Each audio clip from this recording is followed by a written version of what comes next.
अगर आप BA first semester में हैं और आपने भी सब्जेक्ट लिया हुआ है हिंदी साहित्य, तो आज की क्लास आपके एग्ज़ाम के पॉइंट ऑफ व्यू से इम्पॉर्टेंट होने वाली है, क्योंकि आप देखने वाले हैं इम्पॉर्टेंट गद्यांश पद्यांश, जो कि आपके यूनिट नंबर 3 से स्टार्ट होता है और यूनिट नंबर 8 तक, जो कि सभी चैप्टर्स के इम्पॉर्टेंट गद्यांश पद्यांश को देखेंगे। इसके पहले जो भी क्लासेस थी उसमें यूनिट नंबर 1 और 2, जिसमें कि आपको हिंदी साहित्य के इतिहास के बारे में पढ़ना है, वो क्लासेस हो चुकी हैं। आप प्लेलिस्ट जाके जल्दी से चेक कर लीजिए और क्लास को लास्ट तक देखिएगा। बहुत ही कम समय में हम आपके सभी चैप्टर्स के इम्पोर्टेंट क्वेश्चंस को कवर करेंगे। चलिए स्टार्ट करते हैं आज की क्लास को। तो जैसे कि आप जानते हैं कि यूनिट नंबर 3 से आपका स्टार्ट होता है, जो कि गद्यांश पद्यांश से रिलेटेड क्वेश्चन आपके एग्जाम में देखने को मिलते हैं। तो सभी चैप्टर्स को देखेंगे। यूनिट नंबर 3 का पहला जो चैप्टर आता है वो विद्यापति के बारे में आपको पढ़ना है, जो कि एक प्रमुख लेखक माने जाते हैं। इनसे रिलेटेड जो भी पद्यांश आते हैं इनकी रचना से, 3 जो हैं चैप्टर्स हैं, इनकी 3 प्रमुख रचनाएं समझिए।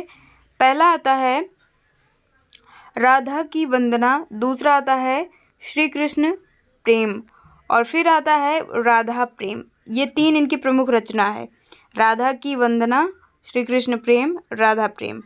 जो महत्वपूर्ण पद्यांश आते हैं चलिए उन्हें देखते हैं। तो महत्वपूर्ण पद्यांश जो इनकी रचना से रिलेटेड पूछा जाता है, जो कि आपके सिलेबस में है, वो है,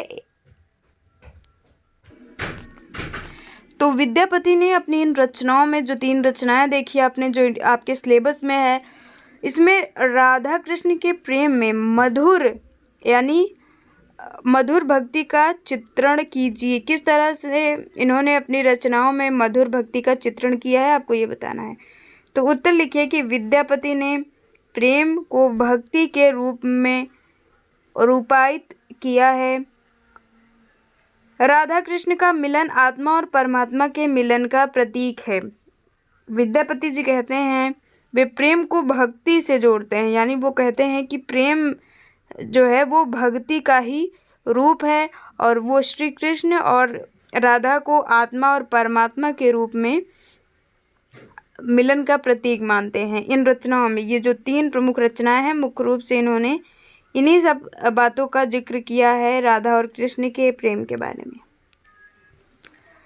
इसके बाद आता है यूनिट नंबर 4, जिसमें कि आपको पढ़ना है गोरखनाथ एवं अमीर खुसरो के बारे में। तो गोरखनाथ जो हैं उनकी प्रमुख रचना, जो कि आपकी सिलेबस में है, गोरखवाणी, जिसका पद संख्या आपको पढ़ना है 2, 4, 7, 8, 16। ये आपके सिलेबस में है। और चलिए देख लेते हैं कि कौन से इम्पोर्टेंट पद्यांश है जो इनकी रचना से पूछे जाते हैं, गोरखवाणी नामक चैप्टर से पूछे जाते हैं।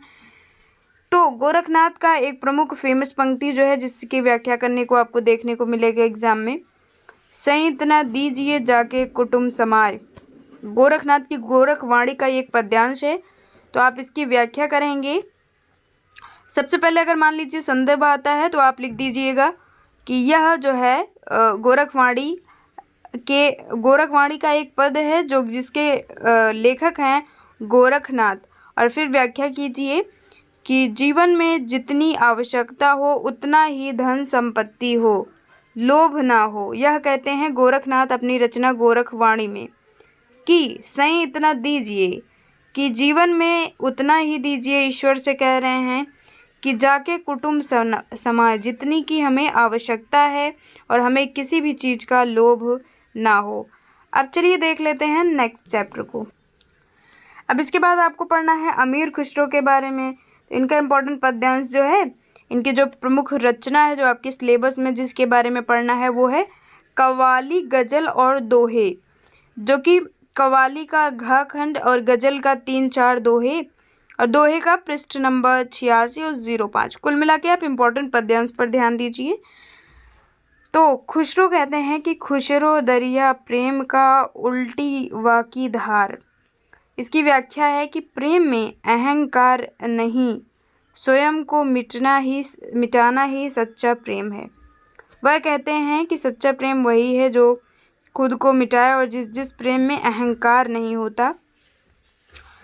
दरिया प्रेम का उल्टी, यानी जो प्रेम में डूबा हुआ होता है उसमें अहंकार नहीं होता। जिस तरह नदी की उल्टी धार की तरह, उसकी तुलना कर रहे हैं जिस तरह नदी की सीधी धार नहीं उल्टी धार होती है उस तरह।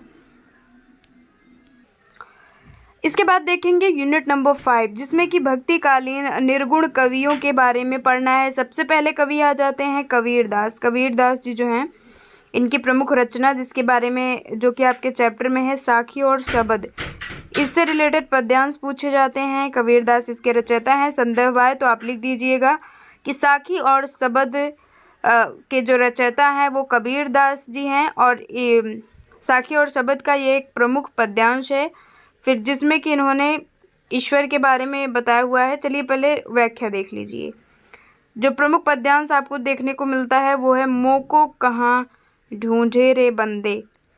व्याख्या है इसकी कि ईश्वर बाहर नहीं हमारे भीतर हैं, आत्मा शुद्धि से ही ईश्वर की प्राप्ति होती है।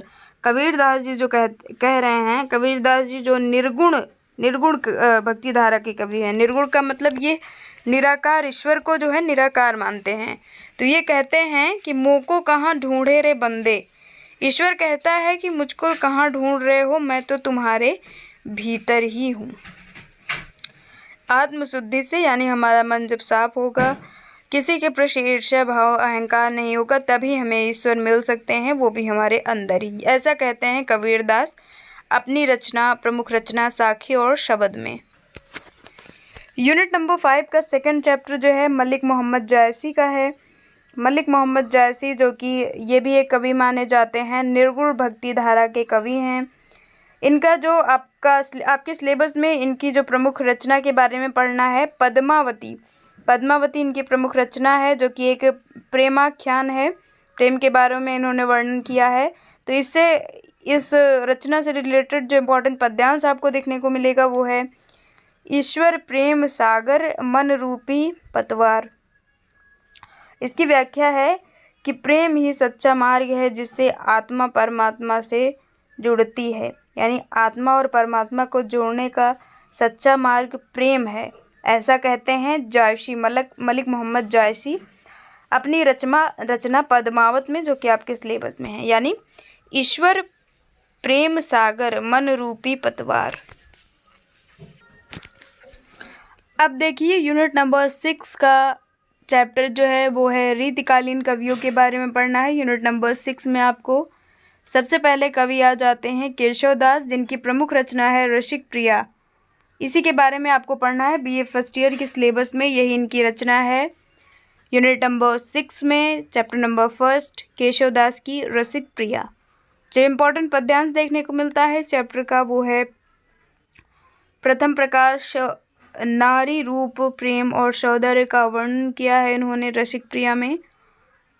तो केशवदास ने स्त्री के स्नेह श्रृंगार रूप को अद्भुत भाषा में प्रस्तुत किया है।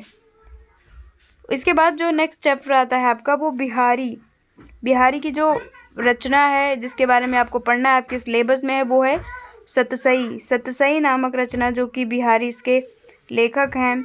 सतसई का प्रमुख पद्यांश जो आपके एग्जाम में देखने को मिलेगा नैनन बाण चलाए के हियरा भयो घयाल। व्याख्या इसकी करिए कि नायिका की आंखों के बाण ने नायक को घायल कर दिया, यह श्रृंगार रस की चरम अवस्था है। तो बिहारी जो कि रीतिकाल के कवि हैं जिसमें कि श्रृंगार रस की प्रधानता रही है, तो इनकी प्रमुख रचना जो सतसई देखने को मिलती है इसमें भी श्रृंगार रस की प्रधानता है। और केशवदास की रसिक प्रिया जो कि ये दोनों रीतिकालीन कवि हैं, तो मुख्य रूप से इनकी रचनाओं में श्रृंगार रस की प्रधानता देखने को मिलती है। अब आप आ चुके हैं सबसे लास्ट यूनिट की तरफ जिसका नाम है आधुनिक काल कवियों के बारे में पढ़ना है। सबसे लास्ट यूनिट है ये आपके सिलेबस का जिसमें कि सबसे पहले लेखक जो आते हैं भारतेंदु हरिश्चंद्र का के चैप्टर से रिलेटेड जो प्रमुख पद्यांश इम्पोर्टेंट पद्यांश आपको देखने को मिलेगा वो है जो भरा ना हो भाव से बहती उसमें रसधार कहाँ। इसकी व्याख्या है कि बिना भावना के कविता या जीवन दोनों निरर्थक हैं, यानी जब भावनाएं ही नहीं होंगी तो कविता कहाँ से लिखी जाएगी। और ये ऐसा मानते हैं कि जीवन भी निरर्थक होता है बिना किसी अर्थ का होता है बिना भावना की। फिर आ जाता है सेकंड चैप्टर आपके यूनिट नंबर 8 का, लास्ट यूनिट का, जयशंकर प्रसाद का कामायनी। कामायनी के सर्ग के बारे में आपको पढ़ना है, जो कि जयशंकर प्रसाद इसके रचयिता हैं। तो कामायनी में जयशंकर प्रसाद ने श्रद्धा और मनु के संवाद को प्रस्तुत किया है, उसका वर्णन किया है। तो व्याख्या, प्रसाद जी ने श्रद्धा को जीवन की शक्ति और आशा का प्रतीक बताया है। उसके बाद आता है सबसे लास्ट चैप्टर आपके हिंदी का है, वो है सुमित्रा नंदन पंत द्वारा। इनके प्रमुख रचनाओं के बारे में पढ़ना है, जो कि है ग्राम, युगांत, बोध, ये 3 प्रमुख रचना है। और पद्यांश जो है इनके चैप्टर का इम्पोर्टेंट, वो है मनुष्य और प्रकृति का एकत्व। सुमित्रानंद पंत जो है वो प्रकृति के सुकुमार कहे जाते हैं, यानी प्रकृति का वर्णन इन्होंने बहुत ही कोमलता के साथ किया है। तो इसकी व्याख्या आप याद कर लीजिए कि प्रकृति के माध्यम से मानवता और सौंदर्य, प्रकृति के सौंदर्य का संदेश दिया है सुमित्रानंदन पंत ने। इसी के साथ ही आपका BA फर्स्ट ईयर का हिंदी साहित्य का कंप्लीट सिलेबस जो है वो ख़त्म होता है। तो मिलते हैं नेक्स्ट क्लास में। कोई भी डाउट हो या किसी और भी टॉपिक पर क्लास चाहिए तो प्लीज़ कमेंट ज़रूर से कर दीजिए, और प्लेलिस्ट जाके ज़रूर से चेक कर लीजिएगा, जिससे आपको बहुत ज़्यादा हेल्प होगी आपके एग्ज़ाम के लिए, क्योंकि बहुत ही कम समय में आपके कंप्लीट सिलेबस को हमने कवर करने का प्रयास किया है। तो मिलते हैं नेक्स्ट क्लास में।